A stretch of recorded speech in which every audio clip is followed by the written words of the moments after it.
बिस्मिल्लाहिर्रहमानिर्रहीम। Dear student, अस्सलाम वालेकुम। कोर्स टाइटल है differential equations, power series and Laplace transform. Course code है जी MAT102, लेक्चर नंबर 9। टॉपिक्स हैं method of solution of exact differential equation, ये हम जनरल मेथड की बात करेंगे। उसके बाद एग्जैक्ट डिफरेंशियल इक्वेशन को कैसे सॉल्व करते हैं हम उसकी प्रैक्टिस करेंगे। ठीक है जी। हम इसके सबसे पहले मेथड ऑफ सॉल्यूशन की बात करते हैं। जब हम मेथड ऑफ सॉल्यूशन की बात करते हैं तो हमने देखा कि यहाँ पर हमें जो डिफरेंशियल इक्वेशन गिवन थी वो हमने उसको कहा let m of x y d x plus n of x y d y is equal to 0। ये हमारे पास general form of exact differential equation है। ठीक है, मैंने कहा BA डिफरेंशियल इक्वेशन, ये हमारे पास फर्स्ट ऑर्डर डिफरेंशियल इक्वेशन है। Now we check that partial m over partial y is equal to partial n over partial x। हमने ये चेक करना है। इसको चेक करने के बाद हमें ये पता चल जाएगा कि ये एग्जैक्ट डिफरेंशियल इक्वेशन है, फिर हम इसको सॉल्व कर देंगे। तो हमने ये इसको इक्वेशन नंबर 1 का नाम दे दिया। ये relation partial m over partial y is equal to partial n over partial x, it is equation number, इसको मैंने 1 की बात की है। Then there exist a function f for which partial f over partial x is equal to m of x y. तो मैंने कहा एक फंक्शन f एग्जिस्ट करता है जिसका डेरिवेटिव लें तो वो m के बराबर आ जाता है। ये कहाँ से पता चला हमें? यहाँ से पता चला। ठीक है, कि partial f over partial x किसके बराबर होता है? m ऑफ एक्स वाई के। इसको मैंने 2 कहा। तो हमने यहाँ से क्या फाइंड करना है? f फाइंड करना है। f कैसे फाइंड होगा? क्योंकि डेरिवेटिव है तो हम इसको इंटीग्रेट कर देंगे। Here we can find f by integrating m of x y with respect to x। क्योंकि डेरिवेटिव x के लिहाज से है, इस डेरिवेटिव को ख़त्म करना है तो हम इसे इंटीग्रेट कर देंगे। किसके लिहाज से? x के लिहाज से। वाइल होल्डिंग y कांस्टेंट, इसको x के लिहाज से इंटीग्रेट करते हुए हम y को कांस्टेंट रखेंगे। ठीक है जी। यहाँ पर f of x y which is equal to, ये मैंने इंटीग्रेशन ली तो इसका डेरिवेटिव ख़त्म हो गया। ठीक है, तो मैंने क्या रखा है? इसकी इंटीग्रेशन ले ली। m ऑफ एक्स वाई किसके लिहाज से ली है? इंटीग्रेशन x के लिहाज से ली है, और y को क्या रखा है? कांस्टेंट। प्लस ये जब हम इंटीग्रेशन लेते हैं तो हम कांस्टेंट ऑफ इंटीग्रेशन लगाते हैं। ये मेरे पास कांस्टेंट ऑफ इंटीग्रेशन है। आप कहेंगे मैंने ये g ऑफ y क्यों लिखा? ये तो y का फंक्शन है। तो मेरा जवाब ये होगा कि यहाँ पर मैंने y को कांस्टेंट रखा है। y को कांस्टेंट क्यों रखा है? क्योंकि जब हमने पार्शियल डेरिवेटिव लिया है, हमने कैलकुलस के अंदर जब पढ़ा था, पार्शियल डेरिवेटिव पढ़े थे, तो हमने वहाँ पर लिखा था अगर x के लिहाज से पार्शियल डेरिवेटिव लें तो y कांस्टेंट होता है। तो इसी तरीके से जब x के लिहाज से इंटीग्रेशन लेंगे तब भी y कांस्टेंट होगा। तो मैंने कांस्टेंट ऑफ इंटीग्रेशन क्या लगाया? जी ऑफ y क्यों लिखा? क्योंकि y कांस्टेंट है, इसलिए। Where the arbitrary function g of y is the constant of integration, ये मैंने लिख भी दिया। अब हम क्या करते हैं? अब हम n की बात करते हैं। Note differential equation 3 with respect to y and assume that partial f over partial y is equal to n of x y. तो मैंने कहा मेरे पास जो फंक्शन n है ये किसके बराबर है? ये हम पहले भी पढ़ चुके हैं, ये partial f over partial y के बराबर है। ये हमने यही लिखा, partial f over partial y। तो क्योंकि डेरिवेटिव किसके लिहाज से है? पार्शियल डेरिवेटिव है और y के लिहाज से है, इसका मतलब इसके अंदर x क्या होगा? कांस्टेंट होगा।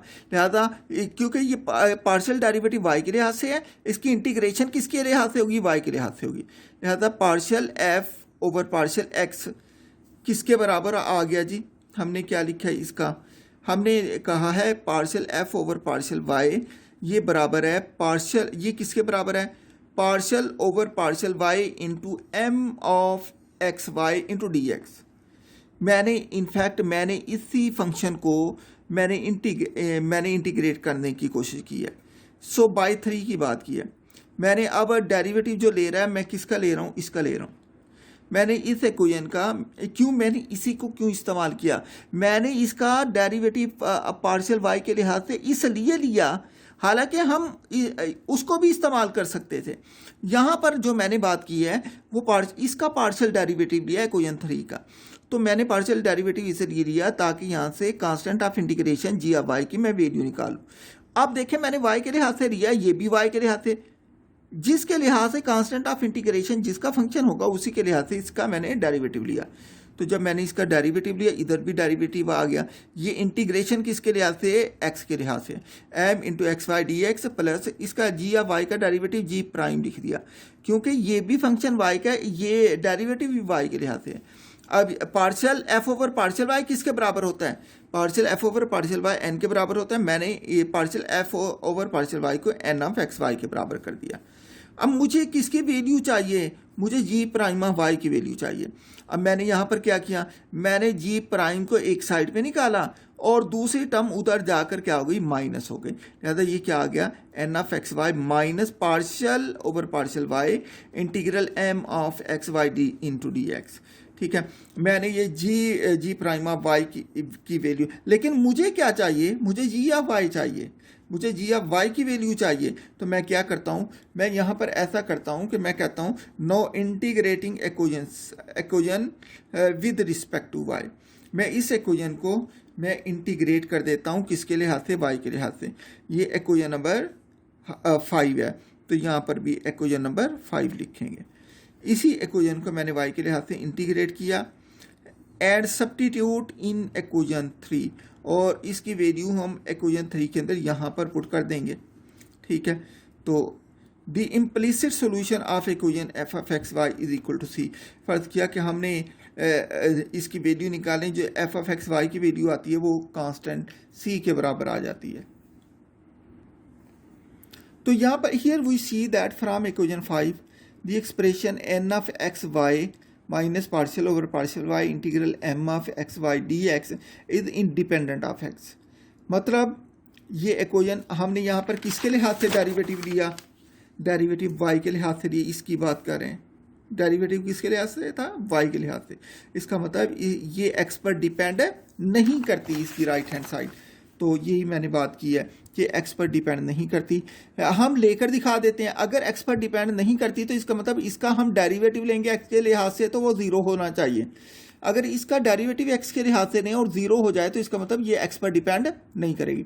लिहाजा मैंने उसी टर्म का एक्स के लिहाज से डेरिवेटिव लिया, partial over partial x into n of x y minus partial over partial y integral m of x y into d x which is equal to इसका partial n over partial x minus, इसके बाद मैंने इसका derivative लिया, ये partial over partial x ये आ गया और पार्शियल ओवर पार्शियल वाई अंदर ले गया हूँ, integral m of x y integral यहाँ पर partial n over partial x minus ये पार्शियल ओवर पार्शियल एक्स ये आ गया, इसके बाद पार्शियल ओवर पार्शियल वाई यहाँ पर आ गया, integral m of x y into d x ये आ गया। ठीक है, हमने लेफ्ट हैंड साइड को एज इट इज़ लिखा, हम राइट हैंड साइड की बात करते हैं। ये partial n over partial x हो गया।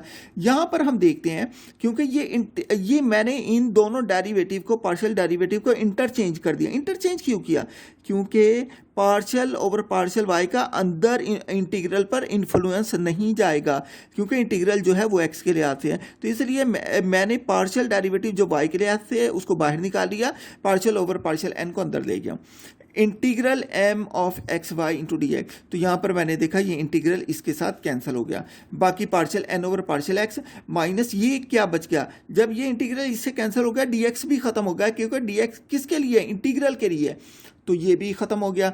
तो अब partial n over partial x minus partial m over partial y आ गया। ठीक है, हम जानते हैं कि जो एन होता है वो किसके, partial f over partial y के बराबर, और एम किसके बराबर, partial f over partial x के बराबर। लिहाजा मैंने यहाँ पर एन की वैल्यू पुट की, पार्शियल ओवर पार्शियल एक्स वैसे रहा, एन की जगह partial f over partial y आ गया, minus partial over partial y वैसे रहा, एम की जगह क्या आ गया, partial f over partial x आ गया। लिहाजा partial 2f over partial x partial y minus ये क्या आ गया, यहाँ भी पार्शियल 2f आ गया, partial 2f over partial y partial x, ये दोनों सेम है। यंग्स ने कहा था कि आप बेशक पहले आप x के लिहाज से डेरिवेटिव ले लें, फिर उसके बाद यंग्स ने कहा था कि बेशक आप पहले x के लिहाज से डेरिवेटिव ले लें फिर y के लिहाज से लें, या पहले आप y के लिहाज से डेरिवेटिव ले लें फिर x के लिहाज से लें, तो ये दोनों बराबर होते हैं। इसलिए ये दोनों टर्म जो आपको नज़र आ रही हैं ये भी सेम है। इसका मतलब ये इससे कैंसिल हो जाएगा, आंसर 0 आ गया। क्योंकि हमने x के लिहाज से डेरिवेटिव लिया, आंसर 0 आ गया, तो इसका मतलब ये है कि ये वाली टर्म जो है ये x पर डिपेंड नहीं करती। ठीक है जी, ये टर्म x पर डिपेंड नहीं करती। हम कहते हैं second, we could just as well start the foregoing procedure with the assumption that partial f over partial y is equal to n of x y। मैंने कहा जो काम मैंने यहाँ पर किया था एफ ऑफ इसको लेकर partial f over partial x को लेकर is equal to m of x y लेकर किया था। मैंने कहा बेशक आप यही काम जो है आप इसके साथ कर दें, अब एन के लिहाज से लें। ठीक है, तो फिर क्या हो जाएगा, तो मैंने कहा इसको लेकर करें, यही काम करेंगे। और यहाँ पर मैंने partial f over partial x के लिहाज से चेक किया, यहाँ पर आप पार्शियल ओवर पार्शियल वाई के लिहाज से चेक करेंगे, तो आप देखेंगे नतीजा यही आएगा। ठीक है, आफ्टर इंटीग्रेटिंग इसके बाद हम क्या करेंगे, इंटीग्रेट कर लेंगे। ये मैंने जो प्रूव किया ये सिर्फ आपको दिखाने के लिए प्रूव किया है कि ये एक्स पर डिपेंड नहीं करता। इसके बाद हम इंटीग्रेट कर लेंगे एन ऑफ एक्स वाई को, जैसे कि हमने यहाँ पर इसको लेकर इंटीग्रेट किसके लिहाज से किया था, मैंने एक्स के लिहाज से किया था। यहाँ पर हम किसके लिहाज से करेंगे, इंटीग्रेटिंग वाई के लिहाज से करेंगे। और सिमिलरली फिर इसी तरीके से डिफ्रेंशिएट कर देंगे इसको। ठीक है, we could find the analogues of 3 and 5 to be respectively. हमारे पास एफ ऑफ एक्स वाई क्या निकल आएगा, इसमें ये निकल आएगा। जब हमने y के लिहाज से किया तो आंसर ये आ जाएगा। यहाँ से जैसे हमने यहाँ पर x के लिहाज से किया था तो y ये आ गया था आंसर। ठीक है, इसको इंटीग्रेट जो किया था x के लिहाज से किया था। ठीक है, तो यहाँ पर be simple, we would find the analogous of 3 and 4 to be respectively f of x y is equal to integral n of x y dy plus h y। And फिर इसके बाद इसको डिफ्रेंशिएट करके h ऑफ x की value निकालेंगे जो कि ये आ जाएगी। यहाँ किसकी वैल्यू निकाली थी, g की निकाली थी, यहाँ पर g प्राइम की निकाली थी, यहाँ h प्राइम की निकाल लेंगे। ठीक है, इसी तरीके से इसको सॉल्व हम कर सकते हैं। अब हम इसके जर्नल इसके क्वेश्चन की तरफ चलते हैं, देखते हैं। वो जर्नल मेथड था स्टूडेंट जो मैंने आपको क्लियर कर दिया बिल्कुल। ठीक है, यहाँ से आप क्वेश्चन समझेंगे तो आपको मजीद क्लियर हो जाएगा। क्वेश्चन नंबर 1 है, solve 2xy dx plus into x square minus 1 into d y equal to 0 which is equation number 1। हमने जो dx के साथ है उसको m कह दिया, और जो dy के साथ है उसको हमने क्या कह दिया है, हमने n ऑफ एक्स वाई कह दिया। लिहाजा m इसके बराबर है और n इसके बराबर x माइनस 1। हम इसे डिफ्रेंशिएट करते हैं y के लिहाज से, क्योंकि हम इसे पार्शली डिफ्रेंशिएट करेंगे। ये तरीकाकार मैं बता चुका हूँ कि जो m होता है उसे y के लिहाज से करते हैं डिफ्रेंशिएट, और जो n होता है उसे x के लिहाज से पार्शली डिफ्रेंशिएट करते हैं। हमने इसे पार्शली डिफ्रेंशिएट किया y के लिहाज से, 2x कांस्टेंट शुरू में आएगा, partial y over partial y 1 हो गया। ठीक है, तो partial m over partial y 2x आ गया। सिमिलरली हमने n of x y equal to x square minus 1 का partial derivative with respect to x लिया, तो हमारे पास आंसर 2x आ गया। हमने देखा partial m over partial y का आंसर 2x और partial n over partial x का आंसर भी 2x, दोनों बराबर हो गए। इसका मतलब जो अबव गिवन डिफरेंशियल इक्वेशन है वो एग्जैक्ट हो गए। तो थ्योरम हमें क्या कहता है, थ्योरम हमें ये कहता है कि m बराबर होता है partial f over partial x के। तो मैंने इसको अब क्या कह दिया, मैंने इस टर्म को यहाँ पर m की जगह पर partial f over partial x put कर दिया, और सिमिलरली n की जगह पर partial f over partial y put कर दिया। ये 2xy सेम, ये x square minus 1 as it is रह गया। अब हम क्या करते हैं, हमने इसे क्योंकि पार्शियल डेरिवेटिव x के लिहाज से है तो हम इसको किसके लिहाज से इंटीग्रेट करेंगे, x के लिहाज से करेंगे। मैंने दोनों तरफ इंटीग्रेट कर दिया। जब हम x के लिहाज से इंटीग्रेट करते हैं तो y वाली टर्म कांस्टेंट होती है, वो इंटीग्रल से बाहर आ जाती हैं। लिहाजा हमने इसे जब किया देखा तो ये क्या हो गया, ये पार्शियल डेरिवेटिव इंटीग्रल से कैंसिल, बाकी ये बच गया। ठीक है, और यहाँ पर क्या आ गया, 2y कांस्टेंट हो गया, इंटीग्रल आ गया किसका, x इंटू डी एक्स। ये 2y वैसे का वैसे रहा। ठीक है, 2y वैसे का वैसे x की इंटीग्रेशन क्या आ गई, x2/2 आ गई। अब इंटीग्रेशन x के लिहाज से दी तो कांस्टेंट ऑफ इंटीग्रेशन क्या हो गया, g ऑफ y आ गया, y क्योंकि कांस्टेंट है तो ये 2 से 2 कैंसिल हो गया, बाकी क्या बचा x² y plus g of y आ गया। अब हमें जो वैल्यू फाइंड करनी है वो g ऑफ y की फाइंड करनी है। तो अब जो आंसर आया मेरे पास, मैंने इसे क्या कर दिया, मैंने डिफरेंशिएट कर दिया विद रिस्पेक्ट टू y। ठीक है, अब with respect to y differentiate किया तो इसका आंसर क्या आ गया, partial f over partial y के लिहाज से डिफरेंशिएट कर रहा हूँ तो आप देखें x² कांस्टेंट है, शुरू में निकल जाएगा, partial y over partial y 1 हो जाएगा। ठीक है, प्लस इसका डेरिवेटिव y के लिहाज से g प्राइम ऑफ y आ गया। ठीक है, हम जानते हैं partial f over partial y किसके बराबर होता है, n के बराबर होता है। यहाँ पर partial f over partial y की जगह मैंने n of x y put कर दिया, लिहाजा n ऑफ एक्स वाई किसके बराबर आ गया, x² plus g prime of y। ठीक है, तो अब हमें क्या चाहिए, हमें g प्राइम ऑफ y की वैल्यू चाहिए। तो ये भी n है और ये भी n है, ऊपर आप देखें। अब देखें यहाँ पर इन दोनों को मैच करेंगे, इस n को और इस n को। यहाँ पर हमने देखा कि पहले हम चलें ऐसा करें, g प्राइम ऑफ y क्या होता है। यहाँ पर मैंने n को देखा, इस भी n को देखा, ये भी x², ये भी x², ये तो आ गया, किस चीज़ की कमी है, ये g प्राइम y है, ये -1 है। तो इसका मतलब इन दोनों को कंपेयर करके देखा है तो यहाँ पर g प्राइम ऑफ y किसके बराबर हो गया, -1 के बराबर हो गया। मुझे वैल्यू किसकी चाहिए, g ऑफ y की वैल्यू चाहिए, तो मैंने इसे किसके लिहाज से इंटीग्रेट कर दिया, y के लिहाज से, क्योंकि ये जो डेरिवेटिव था ये y के लिहाज से था, इसे भी इंटीग्रेट कर दिया। इसका derivative integrals cancel, g of y आ गया, इसका डेरिवेटिव क्या बचा, -y आ गया।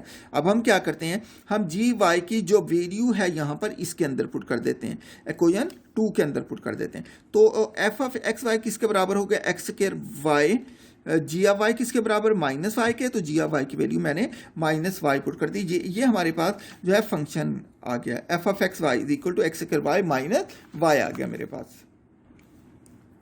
तो स्टूडेंट मेरे पास फंक्शन ये इनफैक्ट सॉल्यूशन आ गया है, लेकिन हमने अभी कांस्टेंट ऑफ इंटीग्रेशन लगाना है।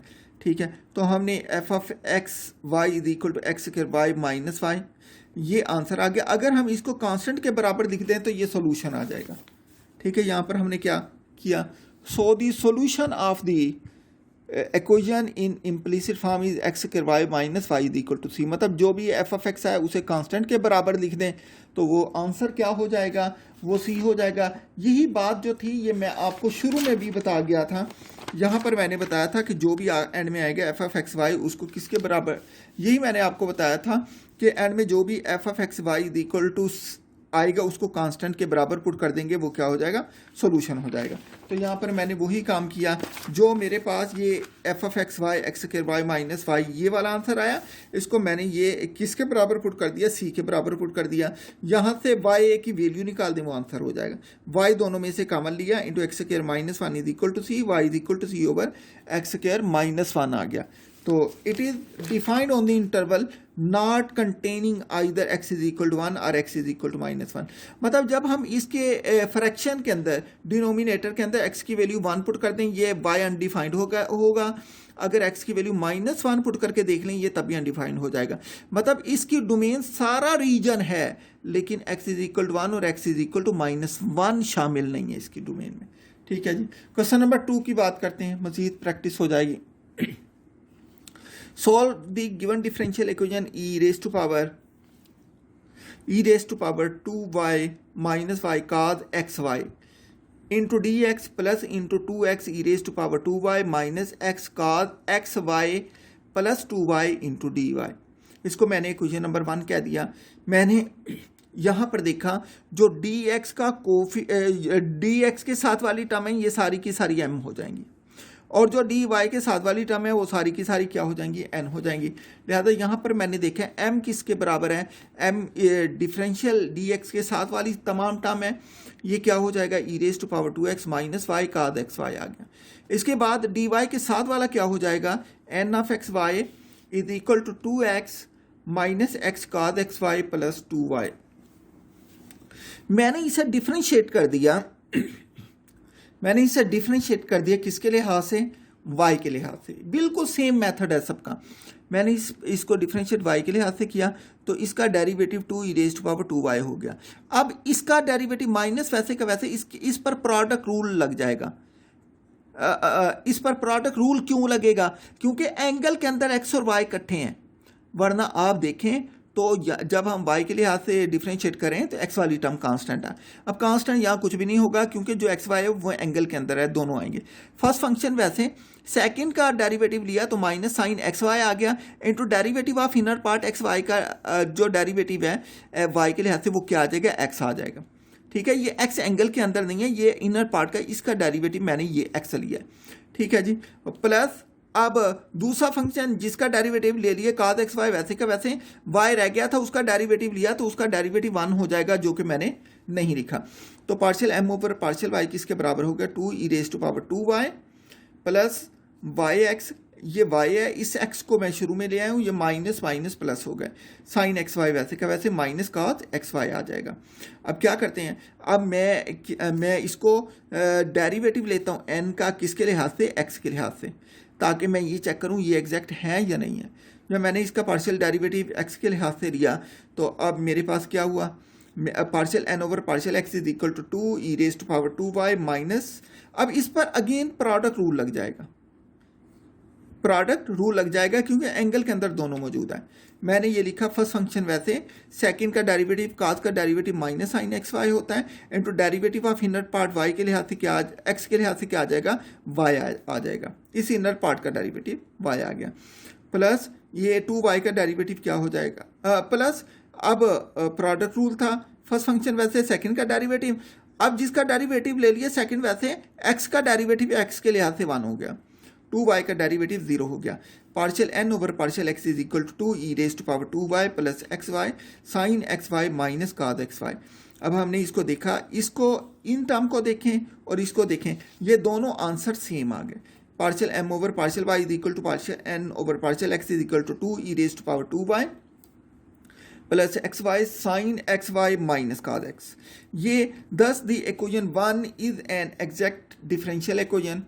ठीक है, hence the function f of x y exists for m of x y is equal to partial f over partial x and n of x y is equal to partial f over partial y। क्योंकि मैंने f की value निकालनी है तो हम इसको देखते हैं।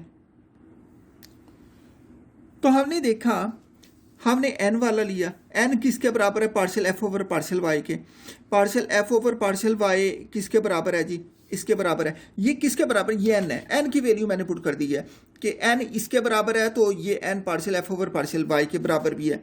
ठीक है जी, अब मैंने क्या किया, इसे क्योंकि डेरिवेटिव y के लिहाज से मैंने इंटीग्रेट भी y के लिहाज से कर दिया, तो इस केस के अंदर जो x होगा वो कांस्टेंट होगा। तो मैंने इंटीग्रल लिया है, यहाँ पर 2x कांस्टेंट है, बाहर आ जाएगा क्योंकि x वाली टर्म कांस्टेंट है, ई रेज़्ड टू पावर 2y का integral into d y minus x constant है, बाहर आ गया cos एक्स वाई। अब देखें ये क्योंकि एंगल के अंदर इसको तो हम अलग कर ही नहीं सकते, ठीक है, into d y plus 2 into y का इंटीग्रल आ जाएगा। इसे इंटीग्रेट किया तो ई रेज़्ड टू पावर 2y का e raised to power 2y divided by derivative of inner part, इसका डेरिवेटिव 2 आ जाएगा। ठीक है, माइनस सिमिलरली ये x वैसे का वैसे, इसका इंटीग्रल लिया तो क्या आ गया, इसके अंदर y के लिहाज से करें, x कांस्टेंट है तो हमने इसका cos का डेरिवेटिव माइनस साइन होता है। ठीक है, माइनस साइन एक्स cos का डेरिवेटिव साइन एक्स वाई होता है, तो हमने इसका इनर पार्ट का डेरिवेटिव लिया किसके लिहाज से, y के लिहाज से, तो वो x है, उस पर डिवाइड कर दिया। ठीक है, प्लस 2 ये वाई स्क्वायर ओवर 2 प्लस ये वाई स्क्वायर ओवर 2 हो गया, और ये क्या हो गया, एच ऑफ एक्स हो गया, क्योंकि मैंने इंटीग्रेट y के लिहाज से किया तो कांस्टेंट ऑफ इंटीग्रेशन x में आएगा। तो यहाँ पर देखें f of x y is equal to x e raised to power 2y minus sine x y plus ये क्या हो जाएगा, y square plus h of x. ठीक है, ये हो गया। Not differentiate partially with respect to x. अब x के लिहाज से इसी को पार्शियली डिफरेंशिएट करेंगे ताकि h प्राइम ऑफ x की वैल्यू निकल आए। तो मैंने इसको x के लिहाज से किया, तो x के लिहाज से ये 2y कांस्टेंट है, ये partial x over partial x 1 हो गया। इसको मैंने किया किसके लिहाज से, x के लिहाज से, साइन का डेरिवेटिव माइनस cos हो जाता है। ठीक है, माइनस cos एक्स वाई हुआ तो ये प्लस हो जाएगा। और इसके इनर पार्ट का डेरिवेटिव क्या हो जाएगा एक्स के लिहाज से, ठीक है, वो वाई आ गया ये वाला, ये वाई स्क्वायर का डेरिवेटिव एक्स के लिहाज से कांस्टेंट है, 0 हो गया, एच ऑफ एक्स का डेरिवेटिव ये आ गया, ठीक है। अब हम क्या करते हैं, अब हम कहते हैं partial f over partial x जो होता है, अब हम यहाँ पर कहते हैं partial f over partial x का ये आंसर आ गया। अब हम कहते हैं partial f over partial x किसके बराबर है, एम के बराबर होता है, ठीक है। तो एम किसके बराबर हो गया, एम इसके बराबर हो गया, ई रेस्ट पावर 2y,